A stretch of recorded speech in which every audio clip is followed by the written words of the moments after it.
What is up, Tetsuki Shoguns? I am just a simple new type, and in this episode we're continuing our journey through the manga Gundam Burai. Last time we learned about Kisaragi Senri. A giant snake ate a man and Kuroboshi went after it, and Kotetsu fought against Karuma Moritsuge, but were distracted by unmanned zombie Tetsukis. This time, the unmanned Tetsuki isn't dead and attacks Kotetsu and Gundam Burai. The Amahodos head back to Kyoto, and we learn that Raibu, the Kabuki man, is a part of a noble clan. So let's get into this.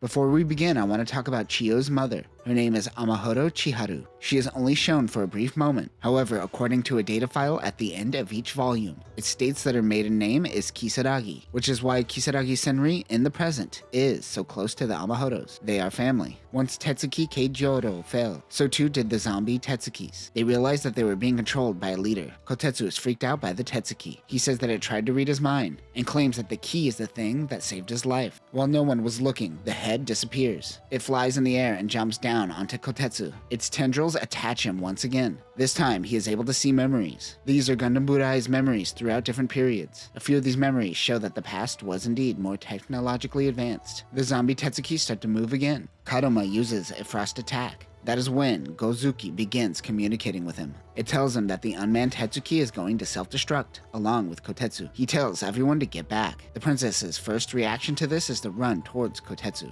Karuma rushes in and rips off the head from Gundam Burai, and sends it rolling like a bowling ball. The unmanned Tetsuki explodes. Sometime later, Chiyo is looking at a shrine. She blames herself for all of this, along with getting the Tsugaru clan mixed up in all of this. The criminals Magame and Kaiichi thank the princess for saving their lives. They are indebted to her now. She is so depressed because she has failed. They spend 10 pages making you think she is talking about Kotetsu dying, but he comes behind her and says, "Hey, what's up?" While eating, they talk about what they call the haired Tetsuki and the serpent. It appears Tokugo knew about the sword and the serpent, which is probably why the area was forbidden. Except for prisoners, I guess. That is when they realize Kuroboshi is right next to them. They say, "Hey man, what the hell happened with the serpent?" He says he was chasing the serpent when suddenly it gave up and went underground. What about the Tetsuki you wielded from last time? This guy, I don't trust him. They realize that both the serpent and the hair Tetsuki were trying to get Chiyo's key. There are probably other keys out there. Karuma wants to inform the other clans because he doesn't want an explosion to go off in the middle of the village. His Gozuki is heavily damaged. Kotetsu says that they should start looking for other keys. The Amatsu clan is the former capital.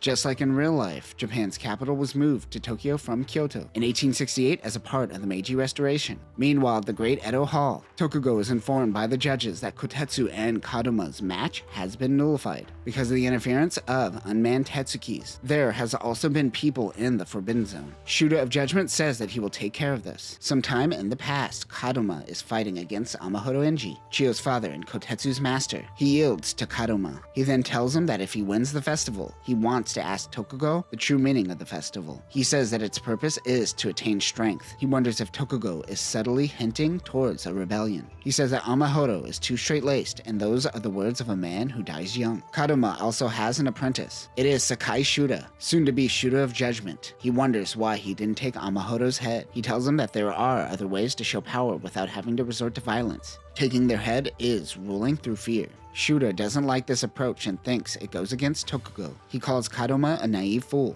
but he responds by saying he has the strength of an ogre, but to never let your head become an ogre. Back in the present, Shuda of Judgment visits Karuma. He is trying to get a lead on the hair Tetsuki. Shuda asks if he shared any of his findings. He tells him no. Shuda then stabs Karuma from behind. This isn't Shuda. Karuma tosses Shuda and breaks his blade. He then transforms. This is the man who killed the Amahodo clan. The mystery man says that they both knew too much. In his dying breath, he thanks Sakimori. This is traditional Japanese guardsmen of the sorts, so this is probably just referring to his men in general. He also says that even with the Kudan, he couldn't foresee his death. So it seems that him foreseeing the future wasn't due to the unmanned Tetsuki, and rather the power of Gozuki's Kudan form. The real Shuda of Judgment comes to visit Karuma's shrine. In the end, he was right. Karuma was too naive, and it ultimately cost him his life. He thinks that opening his heart is what got him killed. Shuda says judgment is coming to the Amahodo clan. Meanwhile, the Amahodos make their way back to Kyoto. On their way, the judges made him challenge the Izuwa clan and their Tetsuki Masamune. There is no data on this Tetsuki. They only show it for one panel. A few battles have passed since they made it back to Kyoto. Once back, they realize that Raibu Danjioro, aka Buromaru, Buromaru and his Kabuki is cancelled due to the gangs in the city, specifically a man with an X scar on his chest. Meanwhile, Kabuki Man is being cornered. He is forced to fight these mysterious ninjas.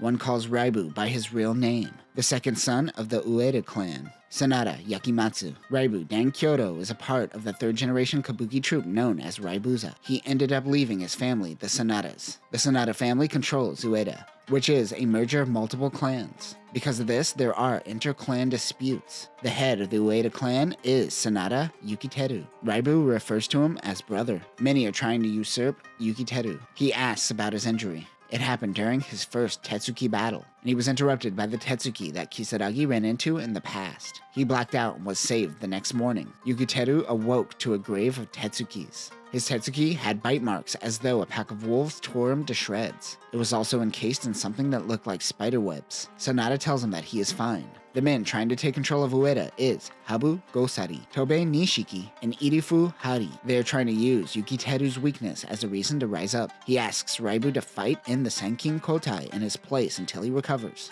Raibu tells him to get his shit together. He has to ask the rest of the Sanada family, which happens to be mainly children. One says that Raibu and Sanada don't look like brothers. Their parents were killed during some inter-clan dispute. Now being the head of the Ueda clan, Yukiteru didn't have time to take care of his brother, so Raibu decided to head out on his own. Later, Raibu decides to get a drink in the red light district. While drinking, he runs into a woman that gives him a shock. Back at the Sanada home, they are informed of the next Tetsuki match. It is against Ageha of the Nara clan. Her Tetsuki is called the Mobile Red Light District, known as Kaguya, and she is an escort. This is who Raibu is currently in shock of. Raibu runs away from Kaguya. Tetsuki Kaguya is an older era Tetsuki used by the Nara clan. It uses a sublight system of the sorts called the Tekaido. Those chosen by Kaguya are destined to fight Onis, or ogres. The true form is Gundam Kaguya, which has butterfly wings, which affect the Tetsuki's nanomachines. This unit has AoE effects. The Shinra Banso blocks opponents' movements, and the Debayashi increases allies' performance. We will learn that this, Gundam Fudo, and Gundam Burai can work together to release a special attack. It also has the Ten-E Miho, which uses its wings to turn anything into sand. It was deemed too dangerous and hasn't been used since the old era. He runs into town, where the Ueda clan's Tetsukis come to help. They look like they're Ashigarus with different samurai armor. Ageha Dayu of the Nara clan introduces herself and her Tetsuki. The next day, they make the battle official. Raibu and Ageha bicker with one another. She calls him Kabuki Mono. Kabuki Monos are Ronins with flamboyant and extravagant outfits. You ever seen an Edo-era Ronin wearing a western hat? That's most likely Kabuki Mono as well. McMurdo and IBO has the essence of this type of person. The other families are hoping that they lose as an excuse to continue inter-family fighting. Raibu wonders if his brother is truly okay as his spirit seems broken. We see the mysterious murderer of the Amahodo clan looking forward to the Ueda clan's next match. His attack on Yukiteru was calculated. He says it is time to try an experiment. Back with the Ueda clan, Yukiteru begins to panic. It is as though someone is tearing him apart from the inside. The men of the other families have been whittling down the Sanada family for 10 years. And now is their time. Suddenly, Yukiteru attacks the men with 2 spider Tetsukis. He blames their parents' death on them, but one says that they only helped out. The person who actually killed his parents is someone called Amatsure. He doesn't care about the truth and kills them. The Sanada family gives Raibu an Ueda clan outfit. He looks up at his Tetsuki, Buromaru. Buromaru, or Fudo Maru, is a Tetsuki from the old era. Danjoro Raibu found it collecting dust in a hangar. Its true form is Gundam Fudo Maru, and will be activated by Raibu's strong desire to save Yukiteru. When activated, it vents heat from the Tetsuki's furnace, which is supposed to represent the opening of one's ki. In the past, it never relied on weapons, but it does have the Kakusei Kin Kirukata, which is a nanomachine blade, and the Kakusei Tsui, which is a giant hammer that creates a shockwave. Its special move is the Myo-o Kikusho, which is a ki blast.